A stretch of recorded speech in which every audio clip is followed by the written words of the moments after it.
हाँ तो भाई साहब, अगर आप भी क्लास 10th के स्टूडेंट हैं और 817 एक्सचेंज सेट का अंग्रेजी का 2024 का पेपर देकर आ रहे हैं तो दोस्तों यह वीडियो बिल्कुल आपके लिए है। क्योंकि दोस्तों इस वीडियो में आपके जो 20 बहुविकल्पीय शुरू के पूछे गए थे उनका हम पूरा हल देखने वाले हैं, इसलिए दोस्तों वीडियो को इन तक देखिएगा। चलिए वीडियो को स्टार्ट करते हैं। देखिए दोस्तों, यहाँ पर आपका पार्ट 1 दिया गया था जिसमें 20 बहुविकल्पीय प्रश्न होंगे। पहला क्वेश्चन जो आपका दिया गया था 1 से 3 क्वेश्चन करना था दोस्तों पैराग्राफ से। तो देखिए दोस्तों, पहला यहाँ पर क्वेश्चन क्या दिया हुआ था, देखिए। तो यहाँ पर पहला क्वेश्चन जो दिया हुआ था दोस्तों वह क्या दिया गया था कि the Ganga is symbol of. तो इसका सही आंसर था दोस्तों ऑप्शन नंबर, यहाँ पर जो था दोस्तों ऑप्शन नंबर सी वाला। यहाँ पर आप पैराग्राफ से मिला लीजिए। देखिए यहाँ पर आपका पैराग्राफ में यहाँ पर आपको देखने को मिल जाएगा। देखिए दोस्तों, she has been a symbol of India's age long culture and civilisation. यहाँ पर आपको देखने को मिल जाएगा दोस्तों कल्चर एंड सिविलाइजेशन। तो यहाँ पर क्वेश्चन हमारा पहला पूछा गया था क्या दोस्तों, यहाँ पर देखिए पहला वही क्वेश्चन पूछा गया था कि the Ganga is a symbol of. तो आपका यहाँ पर कौन सा ऑप्शन हो जाएगा दोस्तों, सी वाला ऑप्शन हो जाएगा, India's age long culture and civilisation. चलिए दोस्तों दूसरा क्वेश्चन देखते हैं। दूसरा क्वेश्चन यहाँ पर देखिए क्या दिया हुआ था, what are the things loved by the author mentioned in the given passage. तो चलिए दोस्तों इसका सही आंसर जो था वह था ऑप्शन नंबर डी वाला। डी वाला सही ऑप्शन था। चलिए आपको यहाँ पर दिखाते हैं पैराग्राफ में कहाँ दिया हुआ था। देखिए यहाँ पर आपका पैराग्राफ में जो लास्ट वाला दिया गया था दोस्तों, यहाँ पर आप ध्यान से देखेंगे, she remind me the snow covered peaks and the deep valleys of Himalayas which I loved. Author कह रहा है दोस्तों विच आई लव, जिसको मैं लव करता हूँ, so much end of the rich. यह भी ध्यान देना है दोस्तों, यह जो इधर दिया है इसको भी ध्यान देना है, यह भी इसके ऑप्शन में आएगा। ऐसा क्यों कर रहा हूँ, देखिए दोस्तों आपको यहाँ पर कंफ्यूज करने के लिए यहाँ पर दिया गया है। यहाँ पर देखिए आपको यहाँ पर ए में डायरेक्ट दे दिया गया है, केवल इतना ही, जिसको देखकर आप गलत मार देंगे। यहाँ पर आपका डी वाला सही होगा, डी वाला। चलिए आगे बढ़ते हैं। आगे देखिए आपका तीसरा क्वेश्चन क्या दिया हुआ था, which word in the passage is opposite. Opposite पूछा है दोस्तों, अपोजिट ऑफ विक्टरी। विक्टरी मतलब क्या होता है दोस्तों, विक्टरी मतलब होता है दोस्तों विजय, और विजय का उल्टा पूछ रहा है। अपने मन से विजय का उल्टा नहीं बताना है। इस पैराग्राफ में कोई शब्द ऐसा आया है जो कि विक्टरी का उल्टा है, उसको यहाँ पर बताना है। तो इसका सही आंसर था दोस्तों ऑप्शन नंबर ए वाला, डिफीट। अब चलिए दोस्तों मैं आपको पैराग्राफ में दिखाता हूँ कि यह कहाँ आया हुआ था। डिफीट मतलब होता है दोस्तों हार। तो देखिए यहाँ पर डिफीट कहाँ आया था दोस्तों, देखिए दोस्तों आपका यहाँ पर डिफीट आया हुआ था। डिफीट यहाँ पर आपका आया हुआ था दोस्तों, डिफीट मतलब होता है पराजय, हार। चलिए दोस्तों आगे बढ़ते हैं। आगे बढ़ते हैं दोस्तों। आगे देखिए आपका चौथा क्वेश्चन। चौथा क्वेश्चन आपका दोस्तों यहाँ से आपका ग्रामर सेक्शन से स्टार्ट था, the bell dash dash before they reached. तो इसका देखिए दोस्तों ए ऑप्शन में दिया गया है रिंग्स, बी दिया है हेड रंग, सी दिया गया है रैंक, और डी ऑप्शन दिया है विल रिंग। तो यहाँ पर आपको साफ दिखाई दे रहा है दोस्तों कि यहाँ पर पास्ट परफेक्ट टेंस होगा, और पास्ट परफेक्ट टेंस में जो बिफोर से पहले वाला आता है वह पास्ट परफेक्ट में लिया जाता है, और जो बिफोर के बाद आता है उसको पास्ट इंडिफिनिट में लिया जाता है। तो यहाँ पर आपका बी वाला सही था दोस्तों, हेड रंग।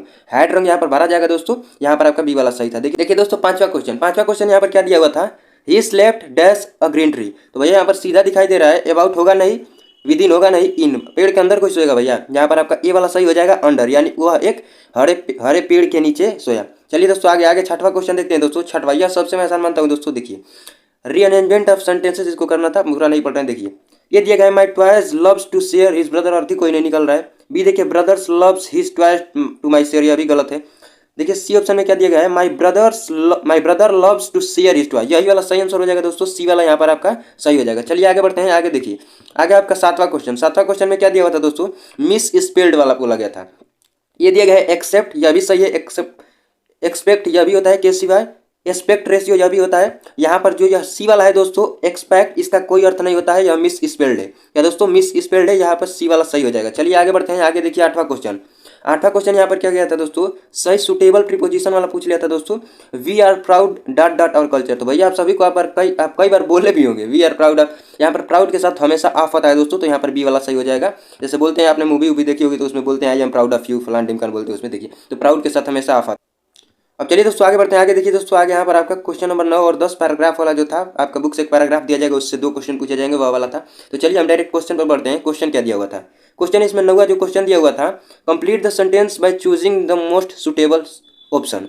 दिया गया था the town was dash dash from Valli's house. तो इसका सही था दोस्तों ऑप्शन नंबर सी वाला, 6 माइल्स, यानी जो वल्ली का घर था वह 6 मील दूर था टाउन से। तो चलिए देखते हैं इसमें कहाँ दिया गया है आपका। देखिए यहाँ पर पैराग्राफ में आप यहाँ पर ध्यान से पढ़े होंगे तो यहाँ पर 6 मील्स यहाँ पर आपको देखने को मिल गया होगा। चलिए अब दूसरा क्वेश्चन देखते हैं।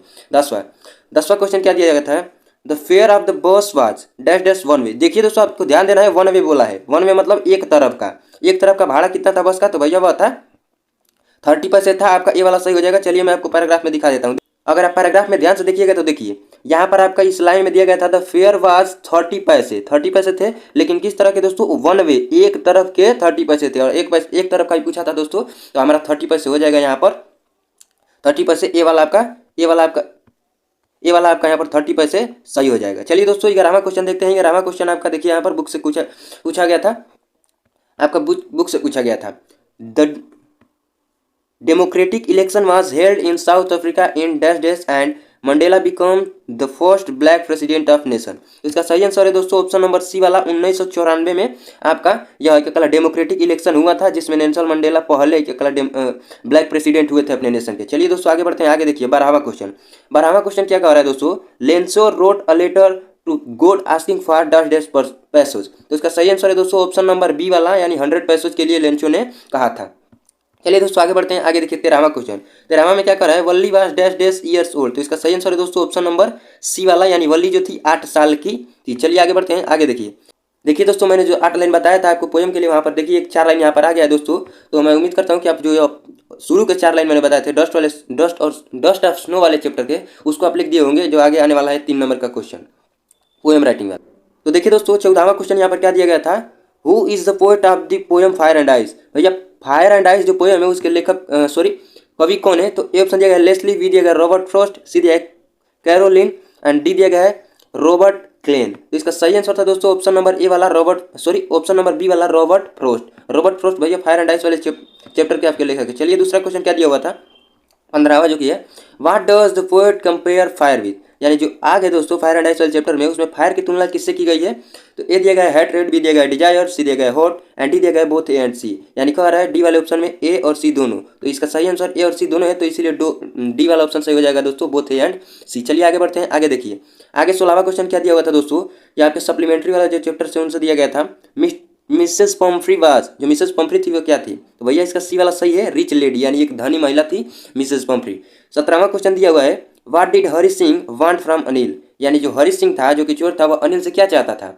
ये ऑप्शन दिया गया है वर्क, बी दिया गया है मनी, सी दिया गया है स्टेबल्स, डी दिया गया है होम्स। तो इसका सही आंसर था दोस्तों ऑप्शन नंबर ए वर्क, यानी वह काम चाहता था अनिल से। चलिए दोस्तों आगे बढ़ते हैं। आगे देखिए आगे आपका यहाँ पर 18वां क्वेश्चन। 18वां क्वेश्चन में क्या कहा गया था दोस्तों, what type of man was Griffin. ये जो साइंटिस्ट वाला जो चैप्टर है दोस्तों, फुटप्रिंट विदाउट फीट, उससे यह लिया गया है। इसका ए ऑप्शन दिया गया है लॉलेस पर्सन, बी दिया गया है ब्रिलियंट साइंटिस्ट, और सी दिया गया बोथ ए एंड सी, और डी दिया गया इनमें से कोई नहीं। तो इसका सही था दोस्तों option number C both A and C, यानी नियम कानून में मानने वाला व्यक्ति नहीं था और एक ब्रिलियंट साइंटिस्ट था। चलिए आगे बढ़ते हैं। आगे 19वां क्वेश्चन। 19वां क्वेश्चन में कह रहा था दोस्तों, what did a bright start collecting in childhood. यह साइंटिस्ट वाला एक और जो चैप्टर है दोस्तों उससे लिया गया है। ये दिया गया रॉक्स, बी दिया गया बटरफ्लाइज, सी दिया गया कॉइन्स एंड डी दिया गया है ऑल ऑफ दीज। तो इसमें मुझे लग रहा है दोस्तों यहाँ पर आपका बी होगा बटरफ्लाइज। आप एक बार देख लीजिएगा, ऑल ऑफ दिस भी हो सकता है, लेकिन मुझे मैक्सिमम लग रहा है दोस्तों कि यहाँ पर बटरफ्लाइज वाला होगा। ध्यान से एक बार देख लीजिएगा। चलिए 20वां क्वेश्चन देखते हैं। 20वां क्वेश्चन आपका लास्ट जो भोली वाला चैप्टर था उससे दिया गया था, what was Bholi's real name. यानी भोली का वास्तविक नाम क्या था। ये दिया गया है प्रिया, बी दिया गया है गीता, सी दिया गया है सुलेखा एंड डी दिया गया है सीता। तो इसका सही आंसर था दोस्तों ऑप्शन नंबर सी वाला सुलेखा, यानी भोली का वास्तविक नाम क्या था दोस्तों, तो वह था सुलेखा। तो ये थे दोस्तों आपके 20 बहुविकल्पीय प्रश्न, जो कि आपके 817 HN सेट में पूछे गए थे। तो उम्मीद करते हैं आपने अच्छा किया होगा। तो मिलते हैं नेक्स्ट वीडियो में, तब तक के लिए धन्यवाद। नेक्स्ट वीडियो में दोस्तों हम इसका जो आगे वाला पार्ट है, पार्ट बी वाला, उसका पूरा सोल्यूशन कराएंगे। इसलिए दोस्तों मेक श्योर कि आप चैनल पर सब्सक्राइब रहिएगा।